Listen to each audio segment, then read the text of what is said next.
Final hour of the day and final hour of the week, friends. It's the Matt Murphy Radio Show, Super Talk 99.7 WTN. Pleased to be joining you for this last hour. Welcome to your weekend. Hope everybody's having a nice evening so far. We are broadcasting from Dixon, Tennessee, and very proud to be so, as we are at the Golf for a Cure event. Fighting Duchenne Foundation is presenting this event to benefit the Monroe Carroll Children's Hospital of Vanderbilt.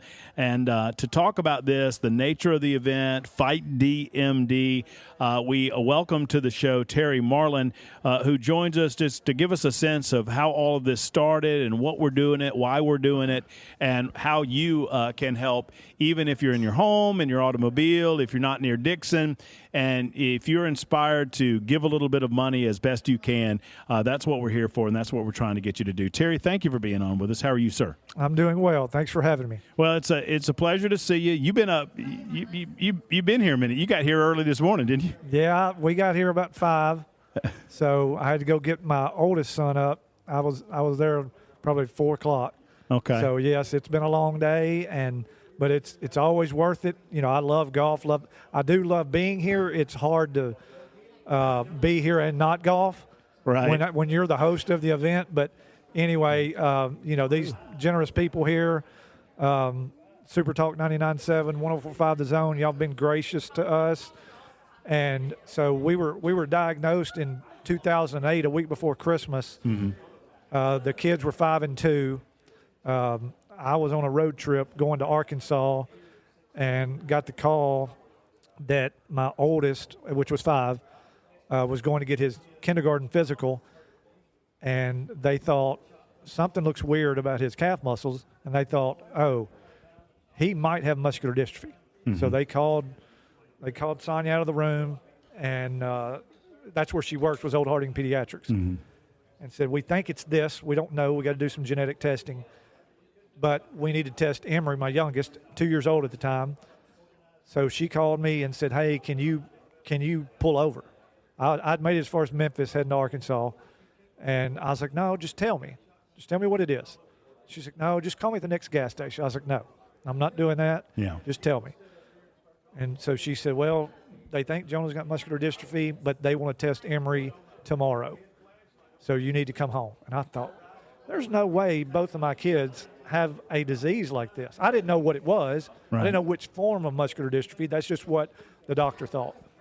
And so sure enough, both of them had it, and I'd never heard of that. Most people in life has heard of ALS or Lou Gehrig's, but they'd never heard of this particular form of muscular dystrophy. And so, you know, I was doing stuff with MDA and some fundraising there, and then I wasn't pleased. And so I wanted to start my own foundation to only do research for Duchenne. And so I reached out to the chairman of pediatrics, and he said, how do you do it? I said, are you doing research at Vanderbilt? He said, we're not. I said, well, how do we get it started? He said, easy, raise $500,000. I was like, well, that sounds easy. Wow. So I had our first event here. Did that sound easy? That doesn't sound easy. No, right. not at all. Oh, yeah. Oh, $500,000. I'll just cut you a check right now. Right. I mean, if I was a trust fund baby, I think I would have done well at that. Right. For sure. Right. But anyway, so I had our first event here, and we raised $60,000 at the first golf tournament. I thought, okay, well, that's a start. Yeah. You know, but nobody had heard of. Most people had not heard of Duchenne, and so we started doing other fundraisers here in Dixon. We did a celebrity basketball game, and then my son just started a 5K 3 years ago, my oldest. So we've done multiple events throughout Nashville and Dixon. And of course, I was with you in Lebanon. That's right. At the election night. So when I walked in, I was like, Terry, you look familiar to me, and you told me, and you reminded me of that because I wouldn't have remembered. It was that was a crazy night. A lot of people, and it was. Lebanon's a long way from here for me. Amen. So yeah, I actually got a hotel in Lebanon because I was like, I'm not driving back to Dixon. Right. Because I don't know when we got done. It was late. It was midnight, I think, or it was close to it. It was close to midnight. So I decided then, I was like, no, I'm not doing that. But anyway, so, you know, I've met a lot of people, a lot of generous people around the area that have donated a lot of money to fight DMD. And it's large in part by people that's hearing my story. They can go to fightdmd.com and donate. We got all kind of forms of monetary payments, but if you want to go there to donate, or there's an address on there if you want to write a check. Mm-hmm. So I said earlier on the radio, I said, we take everything but your firstborn. All right, I'm officially in for $1,600 on that Pappy for the silent auction. So if Slay's currently listening to his brother station, Super Talk 99.7 WTN, he needs to call in and up the ante. You're doing what? The mayor's here. You're stealing from my teammate? Is that what's happening? No, I'm raising money for a worthwhile cause like Fight DMD. What am I supposed to do? I cannot argue against that. FightDMD.com, y'all. So I've just got to fit. So tell me, what is the difference? I mean, I admit my ignorance here because I mean when I learned that we were coming out, I said, "Oh, muscular dystrophy. Okay, cool." All in. You know, I grew up. We all watched Jerry Lewis and the muscular dystrophy telethon, and we remember that on Labor Day.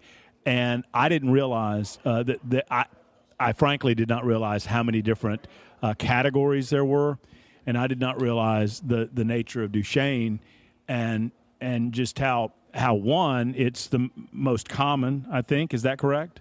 I don't know that it's the most common. It's still considered a rare disease. Yeah. But it's only in boys. 99%. There are a few times that a girl has had it. So this is a genetic disease. 1 in 3,500 boys born each year get it. And so it's a muscle wasting disease, and it affects all their muscles in their body. Mm-hmm. So it started in their legs, and then they lose the ability to walk. Then it moves up their body.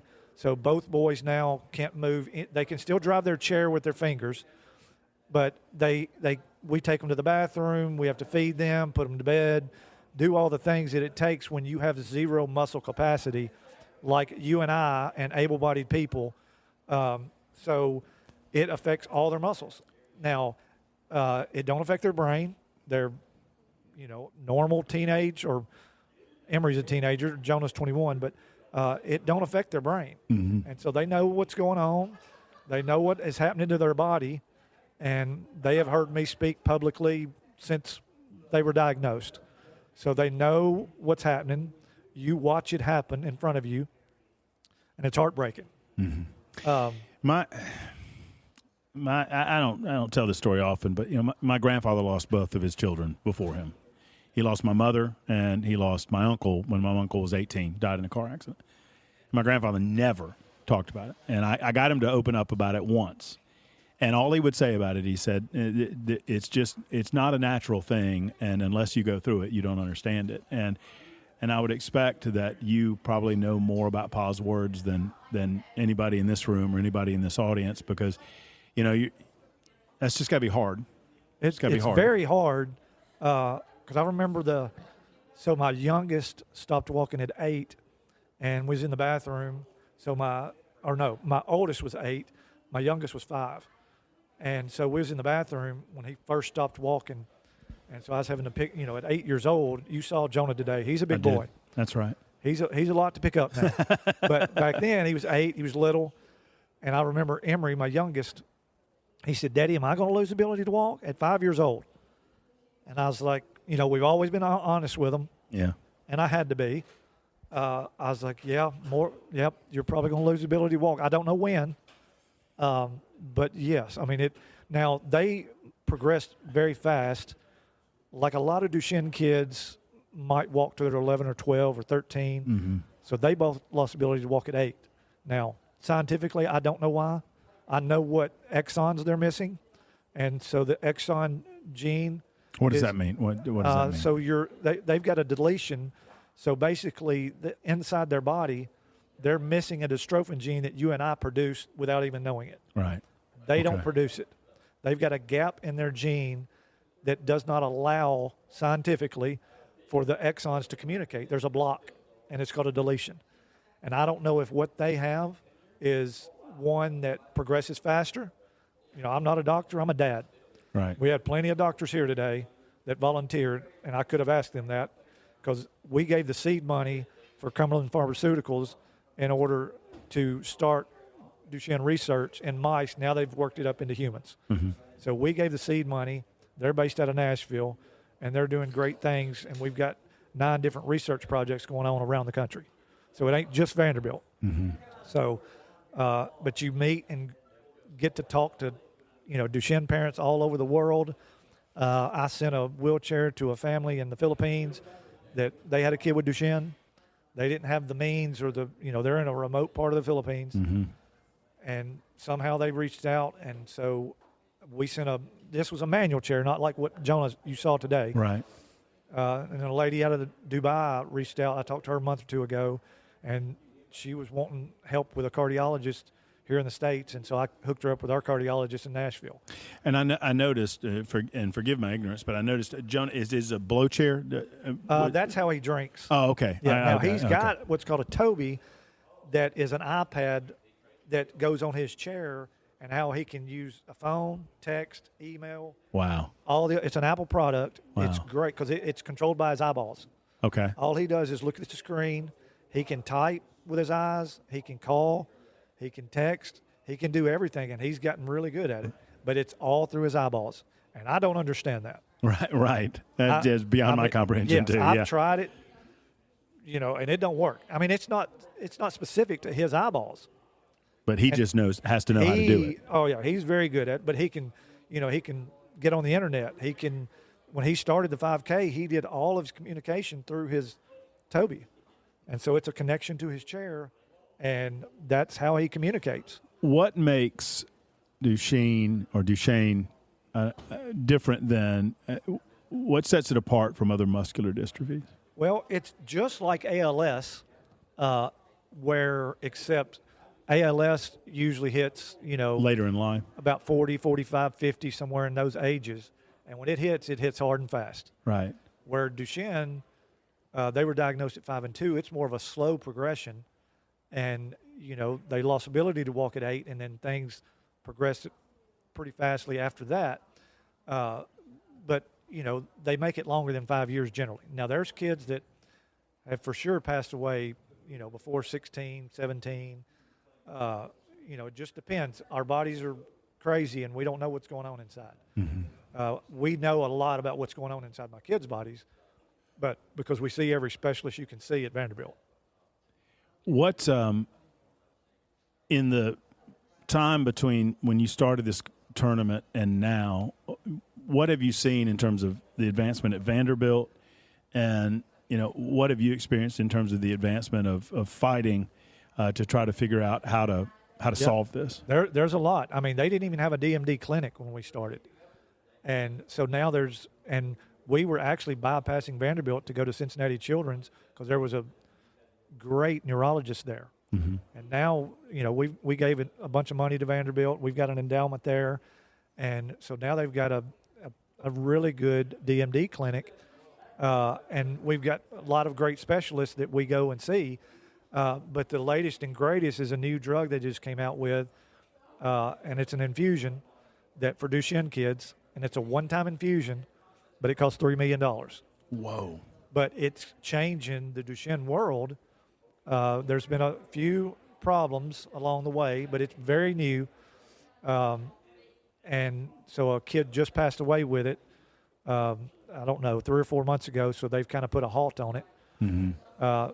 But one, you got to have good insurance that's willing to pay $3 million for a one-time infusion. It's incredible. But there's really a lot of improvements going on in the Duchenne world because of, most of us, like me, that started a foundation for kids with Duchenne are just parents. That's it. I'm getting a tremendous amount of talk on our super text line here about this, and Terry, their hearts are just pouring out to you. And one person said, my childhood best friend passed away about 10 years ago from Duchenne, named Corey Short, passed away at the age of 17. When we talk about life expectancy generally, what are we talking about? Well, generally, when we were diagnosed, they said early to mid-20s. Now, there's kids, I can't say a kid. There's some that live into their 30s. It just depends. Everything depends on whatever is going on, and a lot of it depends on that dystrophin gene. Mm-hmm. You've got some that's just missing 1 or 2. My kids are missing 7 or 8. So a lot of it has to do with that. And that's the part of science I don't understand. But when you progress so fast like they did, then my youngest son, which didn't show up today, his lungs are gone. Mm-hmm. He can't be without his breathing machine more than 2 minutes, or he'll pass away. Yeah. And so you can barely get his shirt off. Take the BiPAP off, get his shirt off, and you got to put it right back on. Mm-hmm. So if we have backup BiPAPs, and then we got to keep them charged, and he couldn't last probably 10 minutes, and he wouldn't make it. Now Jonah's lungs are not as bad; they're not good. He's on a BiPAP at night, but he can make it in the day without it. Yeah. But Emery can't make it 2 to 3 minutes. Help me. I mean, is it just a matter of making every day as wonderful as you can make it for Jonah and Emery? Yeah. I mean, we traveled when we were first diagnosed. I've told this 1,000 times. We started, if you remember that Tim McGraw song, Live Like You Were Dying. Yeah. Yeah. That's what we started doing, because we knew just by Google and doctors and everybody telling us what Duchenne was going to do to their bodies, we knew one day they weren't be able to travel. So we went to Hawaii, we went to Barcelona, went on a Mediterranean cruise, went to Italy, went to France, went to London. We just traveled the world, because even they were in their chairs, and their chairs are 500 pounds without them in it. Wow. And they're expensive. Jonah's chair that he just got is $113,000. You get that damage traveling internationally, that's not good.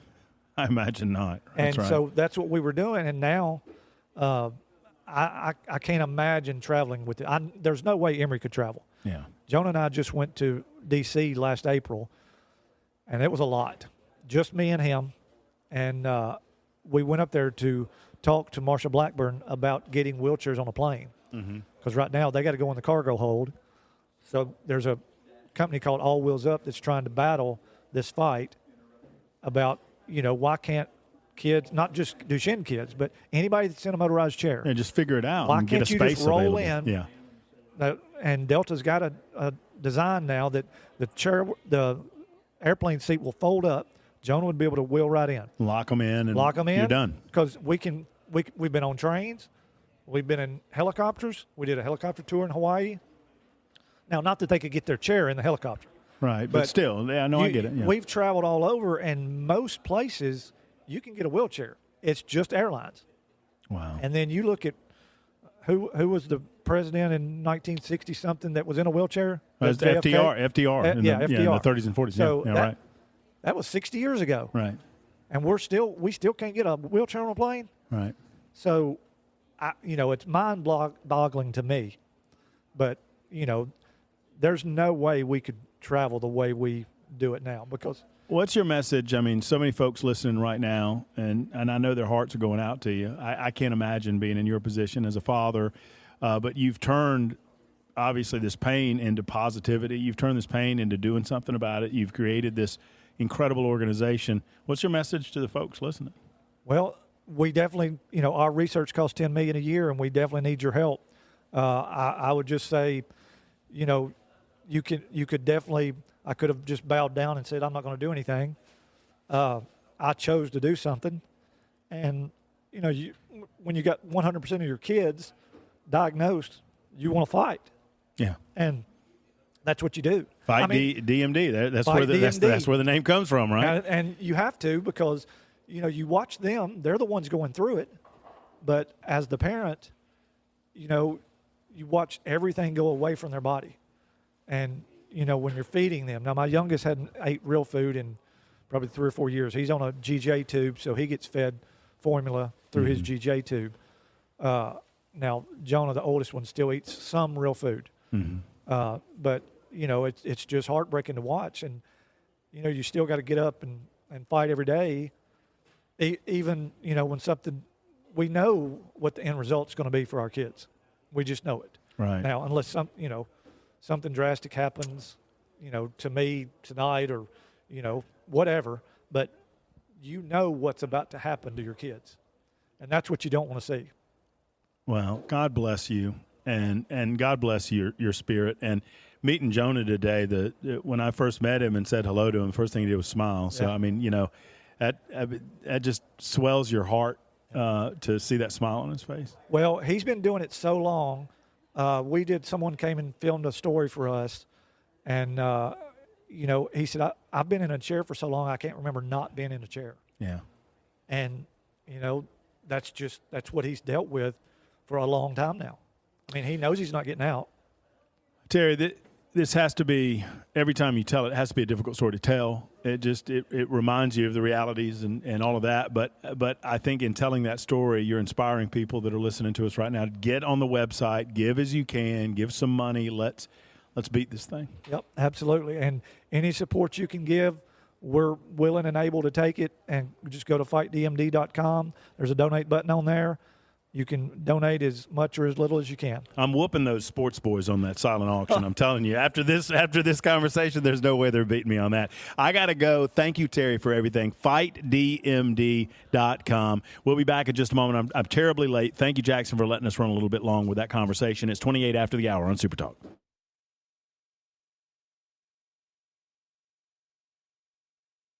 WTN. Hello, Jackson. How's it going, buddy? Hello. When you win in life, it feels pretty good. You know that, Jackson? Did you win today? I did. I think we were all winners today, Jackson.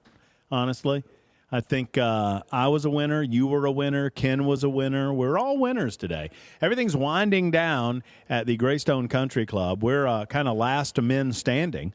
Tristan's eating a donut over there. He's finishing that up. CJ, did you have some food over there? Yeah, CJ's a winner. Tristan's a winner, loyal listener to the show. Tristan, younger than you, Jackson, and knows far more about movies than you do. Far more about movies than you do. Nothing. I get nothing out of you. That's fine. That's okay. That's okay. Hey, Jackson. Yes. Are you all right over there? Yeah, I'm good. You feel What's good? up? Okay, I'm just making sure that you're okay. I want to talk to you for a minute. I don't want to talk about the news anymore. The show is a big winner today because we had the winning bid on the premier auction item up for bid at the Fight DMD. Fighting for a cause or fighting for a cure golf tournament at the Greystone Country Club. So congratulations, Jackson, for your help in contributing to the show. That's the big winner of the major auction item at the event. Thank you, Jackson. What'd you win? It is a bottle of Pappy Van Winkle Special Reserve 12-year Lot B. I think that's good stuff. That's what I hear. That's what I hear. I've had a drink or two of Pappy Van Winkle. I've never had a bottle of Pappy Van Winkle, but here's what I look at it as: that is a mere token in terms of what the real deal was, and the real deal was the contribution given to the event and the contribution given to the organization. Because after hearing Terry's story, man, oh man, it's a wonderful story about a father on a mission. After finding out that his two children were afflicted with Duchenne muscular dystrophy, and now he is on a mission to try to prevent this from afflicting other families, and God bless him, and it's just wonderful stuff. So I'm going over to the Super Text line where a lot of you have been contributing, and if you value your life, don't drink it. Well, of course, I value my life, and no, I will not be. I'll probably won't be drinking this for some time, as it is a very special bottle. I've never understood. Jackson, do you drink spirits? Yes, but I am not the person for this conversation because I like them cheap. I mean, yeah. I mean, no. I'm a cheapo too. I mean, I like to say I'm a cheap drunk, right? You know, give me a little vodka, which is kind of the cheapest of spirits. And I'm all good to go. I know that you like your fruity drinks. I watched it. I love a little fruity drink. Yeah, I mean there's nothing wrong with that. But I've never been one to buy or to participate in the more higher end beverage categories. But this one, I couldn't help myself. I don't know if you do you know what was going on? Did I express what was going on behind the scenes as to how I acquired this bottle? You did not. I don't know what happened. So Terry Marlin,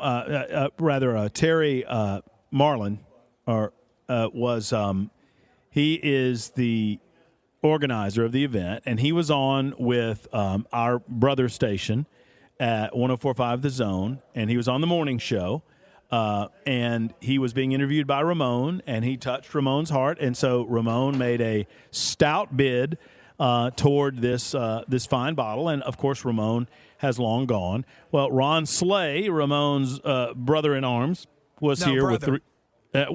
Yeah, I mean, I get that. It's kind of, they're brothers.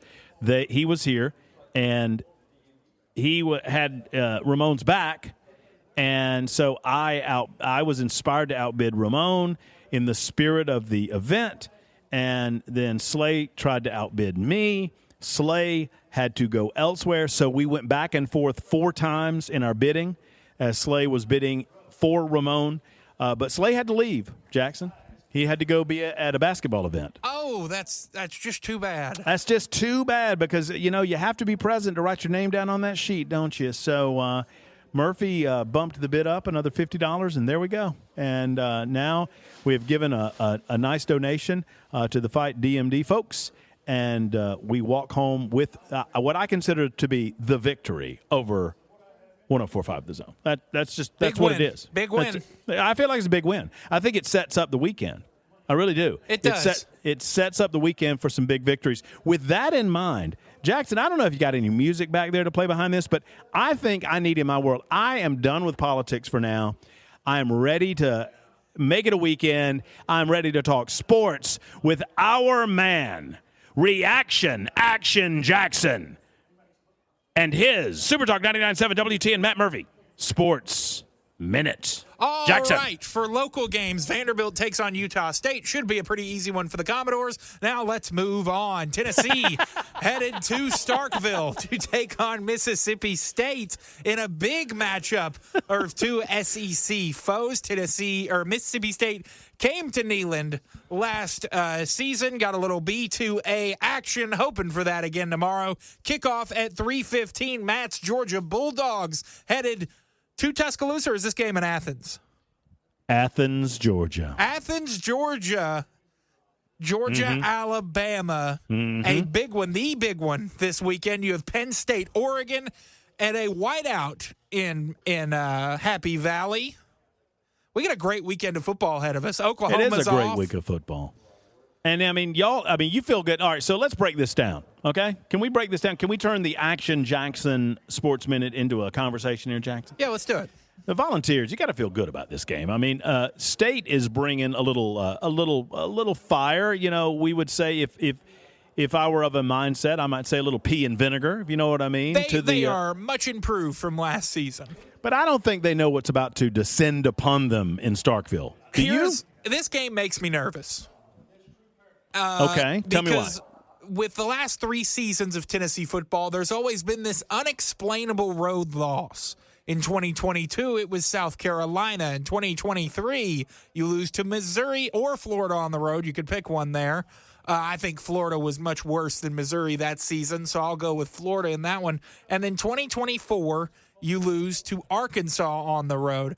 I'm not as worried because the 3 above are much more hostile environments, and I think that's what tripped the Vols up in those scenarios. Also, the Vols have a very experienced quarterback in Joey Aguilar, who's going to be able to drown out that noise. So I'm excited for tomorrow's game. And Matt, I need some insight into this Georgia-Alabama matchup because I don't know who to pick, where to look, what to do with this Georgia-Alabama matchup. I believe that the University of Georgia Bulldogs are being – so what is the line right now? You got a line on this game? Is it, 2.5? I mean, it's basically a pick-em with the giving Georgia a little bit of a home field advantage, which I think is a horrible insult to the University of Georgia Bulldogs. I mean, we've been into the hostile confines of Neyland Stadium, Jackson. We have faced that fire. We stared defeat in the face. Probably should have lost the game, sure, but we took on a great Tennessee team in their place and came out with a victory. You were right on, 2.5. Who's Alabama won? Who's Alabama beaten? They beat Wisconsin. Okay. Pretty handedly. Okay. I'm with you. I need to see it from this Alabama team against an elite opponent. I believe Georgia to be an elite opponent. And I think the Bulldogs have this one by at least a touchdown. I feel good about it. I've put money on it. That's all I can tell you. So, I mean, if I put my money where my mouth is, then there you go. But you never know. Now, there are some that suggest, because I could give you some stats on this, there are some that would suggest that Alabama has Kirby Smart's number. Now, Nick Saban did not lose very often to his protégés. I want to say there was Never lost to Pruitt, that's for sure. Well, I mean, no, of course not. I don't. And Kirby was 1-5 against Nick Saban. Josh Heupel has a better record against Nick Saban than Kirby Smart. Yeah, I mean, so the question then is, right, is Kirby Smart Saban bit or is he Bama bit? And last year. Well, I mean, I understand that, but they got up. I mean, the nature of that game, it was a fluky first quarter. They got up by 28 points, I want to say. It was 30 I remember watching that game. It was very interesting. It was vicious at the beginning of the game. The first 20 minutes, everything went Bama's way. Nothing went Georgia's way. Georgia clawed back and was actually leading that football game with 3 minutes to go.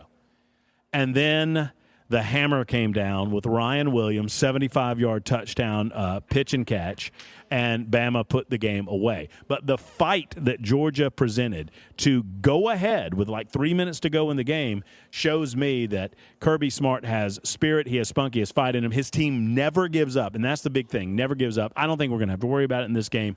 I think in Athens, the fans make the difference. There will be no blackout on the sidelines. There will be a blackout in the stadium. I don't know why everybody's making a big deal about this, except that in 2008, you were just a young babe. What young Jackson was like a little 8-year-old. Are you talking about the 1908 game you attended or the 2008 game? It was the 2008 game that we attended, Jackson. I did not attend that game, but I watched in horror as Georgia wore black jerseys. That was a thing that Mark Richt was doing a lot. Mark Richt did a lot of things. He did a lot of quirky things to kind of build his team up. And look, great man, great human being, yada, yada, yada. Everybody always says that about him, and it's all true. It's all true. He's a great guy. Great guy. Great guy. Get out of Sanford. Yeah, great for 10-2. Great for 10-2, 9-3. He's your boy. But we wanted more than that in Georgia. So, yeah, I think Georgia handles this game. What are your thoughts about the Oregon-Penn State game? You know, James Franklin, who used to obviously coach at Vandy, he has a kind of an albatross around his neck that he can't win the, quote, big game. This is another big game. I'm excited to watch this game. I haven't watched either one of these teams really closely yet, but I will be on Saturday night. I will be glued to I'm probably going to have a multi-view up because I believe what time's Alabama-Georgia kickoff? That would be 6:30 Middle Tennessee time. So we will do I will start with Georgia-Alabama on the TV, and then we will go to a multi-view because I believe that game kicks off at about 7:30 or 7 p.m. I'm very excited to see what Oregon looks like this year. Obviously the Dylan Gabriel era last year was really fun, and they were a national title contender. I'm excited to see what they look like. Drew Aller looks okay in Penn State's offense. They kind of got to figure it out. He's kind of in a Carson Beck situation where he came back and it's not looking as good as it was supposed to. So I'm looking to see what Drew Aller, if he can make that step, I think it'll be a really good game. But if not, Oregon will whoop them. I say this in the spirit of my my security team looking over my shoulder. Who's Ohio State played this weekend? I have no idea. I don't either. Do you know? School for the Blind.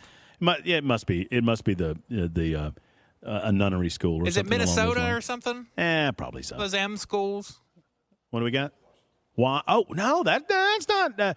No, they'll beat Washington. They're playing Washington. Oh yeah, that won't be a close game. No, they'll beat Washington by double digits. I think they'll handle Washington quite handily. You'll have to worry about Washington when Bama runs Kalen DeBoer out of town and he goes back.